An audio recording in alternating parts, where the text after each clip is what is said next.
Ibinahagi ng isang businessman ang kanyang recipe to success sa kanyang mga libro. Double purpose day ng mga libro dahil ang pinagbentahan ay tinutulong sa mga may sakit. May report si Eliza Insigne. Lumaki sa hirap si Mike. Nang maospital ang kanyang ama, doon niya napagtanto na mahirap maging mahirap. Ito rin ang kanyang naging motivation para magsumikap sa buhay. Kaya nang maging successful siya sa kanyang negosyo, hindi niya ito ipinagdamot sa ibang tao. Nakapag-publish ng 4 na libro si Mike at lahat ay tungkol sa pagnenegosyo. Yung tinuro natin dito, yung ginawa natin mismo. Ayoko lang siyang dalhin sa hukay. Gusto ko siyang i-share dun sa mga taong gusto pang matuto.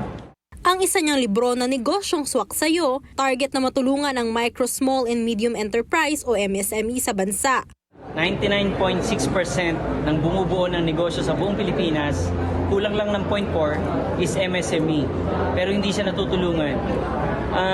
May ginagawa kami sa Go Negosyo since 2006. Pero paligay ko mas maganda minsan nakasulat. Ang mga librong ito, hindi lang para magbigay ng advice sa mga gustong magnegosyo, pero for a cause din. 20 years nang tumatakbo ang My Superhero Friends Foundation.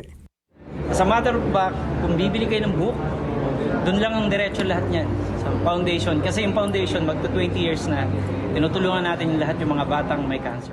Bago pa man makapag-publish ng sarili niyang libro, naging business mentor muna si Mike. Ngayon, higit 2,000 mentees na ang kanyang natutulungan. Mahigit 10 na rin ang kanyang mga negosyo, kabilang na ang real estate, software company at pagbebenta ng mga produkto. Patunay lamang si Mike na hindi kailangan ng swerte para magtagumpay dahil sipag, tiyaga at mabuting kalooban ang tunay na daan tungo sa tagumpay. Eliza Insigne, IBC News.